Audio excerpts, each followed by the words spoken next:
The meeting that we had on Saturday was an eye-opener, and it sort of followed along with the article that was in last week's Granite State News. I think it was insulting to the people of Brookfield to say that they're unfriendly, that the town's unfriendly and people view the town as unfriendly. I really found that as an insult to all the people in the community, all the taxpayers in the community. I think my opponent fails to see a few very important parts. He said the town lacks leadership, implying myself. I think he forgets that the town is run by three people, three elected people. As a selectman, I can make no decision on my own. It's a decision that has to be made by the majority of the board. The tax rates, he was very concerned about the tax rates. Again, the budget is passed by the residents of the town, not by the selectmen. We propose a budget, but we're not the ones who pass the budget, it's the residents. Also was upset in the implications that were out there that we ignore the new folks and we don't want them to take part in the community. Far from the truth. I wish I had a dime for every time we have tried to go out and get people to come in and be part of our community, to be on different boards, to run for elections. We've done everything we can, and we really invite people to be part of the town of Brookfield. To say that people, or imply that people have left Brookfield because it's unfriendly or because of the tax base, I think is false. The people, the homes that we have that are vacant or up for sale, I guess I should say, are as a result of the economy, as a result of different things that have happened in their lives. For example, as mentioned, farming, a lot of farms are for sale, implying that we were not friendly to farming. Further from the truth, I do not believe that. These places are for sale because of circumstances and the folks' lives that are happening. One's a gentleman farmer, decided to move out of the area. Another one has a farm and they decided to travel and the farm was tying them down. So if you go through the circumstances, that you find that most of these people are in situations by choice, not by the town not being friendly. It was mentioning that we weren't friendly to the ski area when that expanded.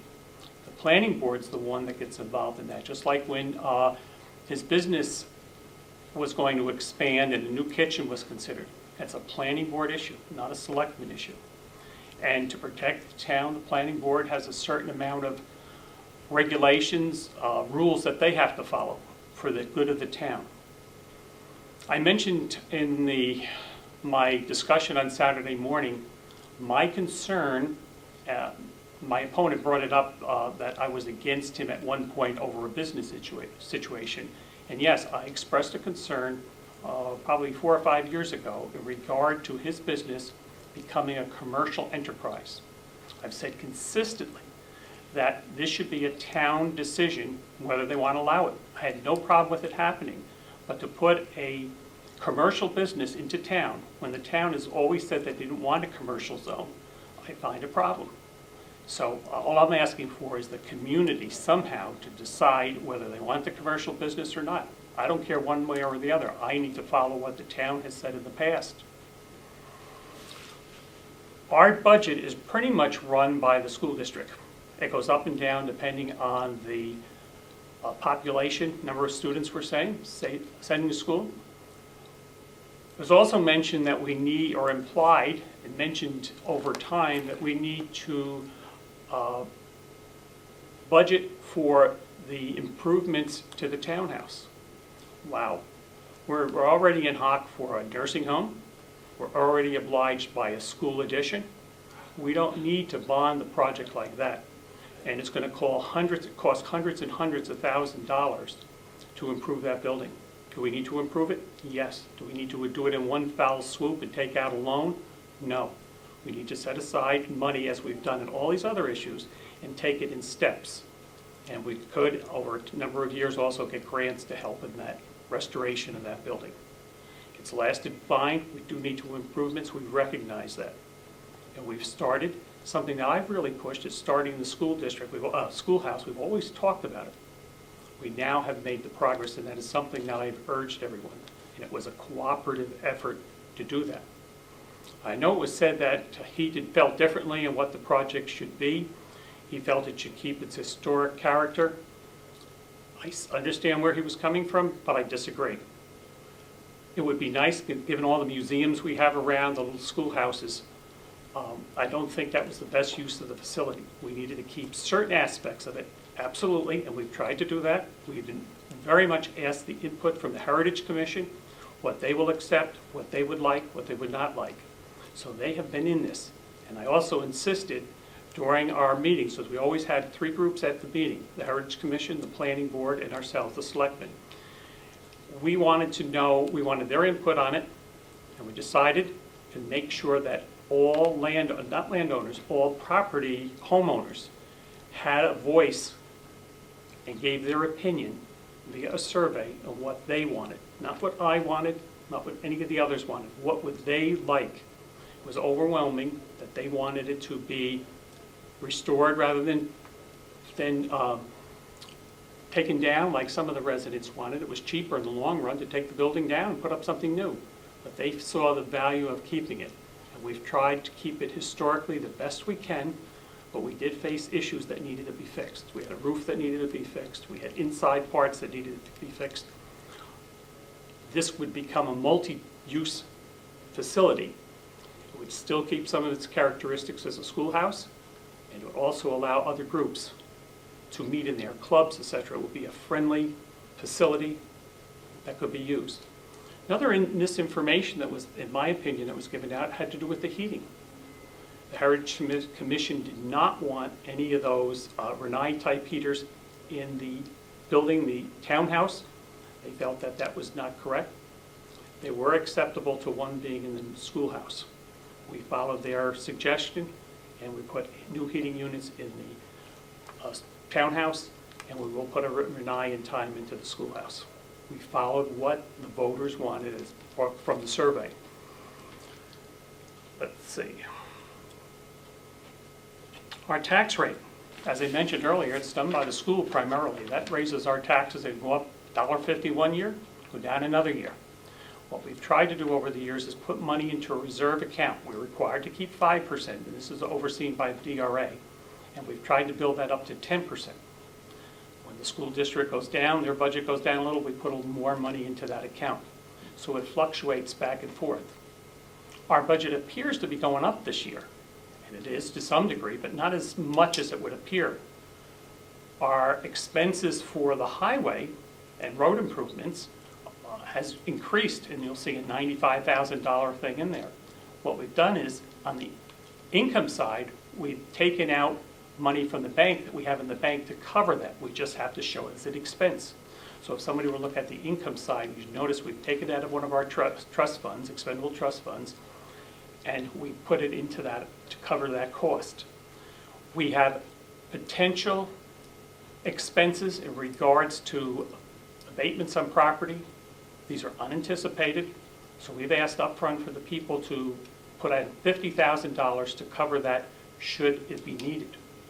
We didn't want to cover it, we didn't want to not cover it, the people needed to know. Now, we had a couple options of doing that. One of the options was, at the end of the year, taking the money that DRA oversees and using that toward it.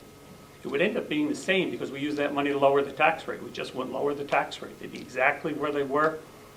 Either direction, if we spend $50,000, we either put it in the budget and spend it, or we take it at the end, the same $50,000, and just don't lower the tax rate using $50,000. So it really gets down to about $30,000 in additional expenses that we are doing, and a lot of that has to do with additional salaries for the planning board, for the minutes of the planning board session, different things.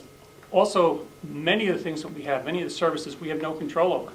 That could be the fire protection, police protection, the landfill.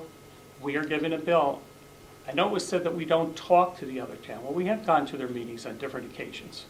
One of the other representatives, or one of the other selectmen goes to those meetings and will get input and ideas from what they do. We have not looked at, one of the things that was missed, I guess, on my part, because I had a bunch of answers I wanted to jump up at the end of the meeting and ask, or questions regarding how we pay for these projects. For example, just a couple of years ago, we had a fire engine that they purchased, and we had a good chunk of that money that we owed. And we worked out an agreement with the town of Wakefield that we could pay that over a couple of years. Most of our things have been put in trust funds, and we use the trust funds to cover the expenses, like the schoolhouse. We had built up money into that. Now we had the opportunity to use it. We have to build it up again so we can do the next round. And there are things, like any town, that needs to be done. It was mentioned increasing revenues. That was an ongoing topic. Increase revenues or lower taxes. Well, it's nice that everybody's nice. It's a political thing to say lower taxes. Everybody, including myself, would lower taxes if we can. But as we said, a lot of these things are out of our control, and there's nothing we can do about it. And unfortunately, because of our tax base, we have no businesses. We have no other income other than for the homeowners and their properties, and we're limited. If you look around us to the other towns, they have a lot of waterfront properties. They have a lot of businesses, and they can draw from there for the tax base. One of the other things that was mentioned was the lake assessments, that it was way out of whack. Well, one of the reasons that there's a problem with the lake assessments has to do with the very few sales, legitimate sales, that were done on lakefront property. By legitimate, I mean some of them are passed on to other relatives, and the Department of Revenue eliminates certain ones because there's a, I don't know what word to use, but a conflict. It's not a true value, that's the word, not a true value of the property that's being sold. So I could sell it to somebody for $100 when it might be worth $500,000. So obviously that would not be a legitimate sale. So there have been very few. And when the lake was originally assessed, and we're going way back here, maybe 10 years when Avatar first came on, when we looked at the assessment as selectmen, we noticed that the assessor, Avatar, was using lakes that were not similar to Kingswood Lake. They used a pond here, little things way out of our area that were not compatible to the beautiful Kingswood Lake. One of the questions that was asked about, and I was very glad he was on the record, my opponent, in regards to the residents being able to use Kingswood Lake. He said that we could. He would be in favor of that. I hope he would stand up and say that again in front of everybody, because I'm not sure that in the end that's not true. But he has on record, and I'll take it for his word. He's told everybody they can come and use his property. Well, that's great. So I think we should put a little announcement out that you contact him and you can use the lake at his house, and they'd be happy to have you on. So that is an issue. The voters, do a survey a couple of years ago, said they would like to have, if possible, access to the lake. I'm one of those who feel, I'm not pushing it, I'm not saying it, but it would be nice if we had access to a lake. It's something that the residents should have. New blood. Oh, that was a big one. That came up numerous times in the discussion, that we need to have new blood involved. I mentioned it earlier.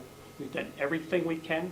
We've tried to get the people involved in the different committees in different parts, and I hope everybody who's out there looking at this tape will take the opportunity to call the town and volunteer to be on the planning board and run for the planning board of these different positions that are out there.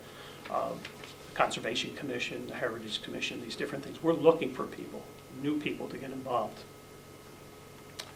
Mentioned was the town hall crowd. That was mentioned numerous times. I found that sort of ironic, because if you were to watch tapes from a couple of meetings back, I was taken to task because I told the folks with waterfront property, the lake folks, I was taken to task for that, how I insulted them. And I'm sorry that I insulted them.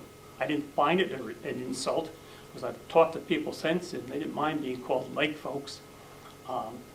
But I did apologize, and I'm trying to correct that. But I thought it ironic that my person running against me, who was so insulted by that, would go and call it the town hall crowd. I don't know. What ironic. The same people, I would agree, it's a certain number of people come. It's open to everybody. We had a sign out in front of the building. Coffee hour. It's the same people when we have a breakfast or something else going on. We tend to have the same people. We try to get more to come. I don't remember seeing my opponent at a lot of these activities. In fact, I don't remember him coming to too many selectmen's meetings. So I'm really pleased that he has a sudden interest, and I hope he will continue with that interest.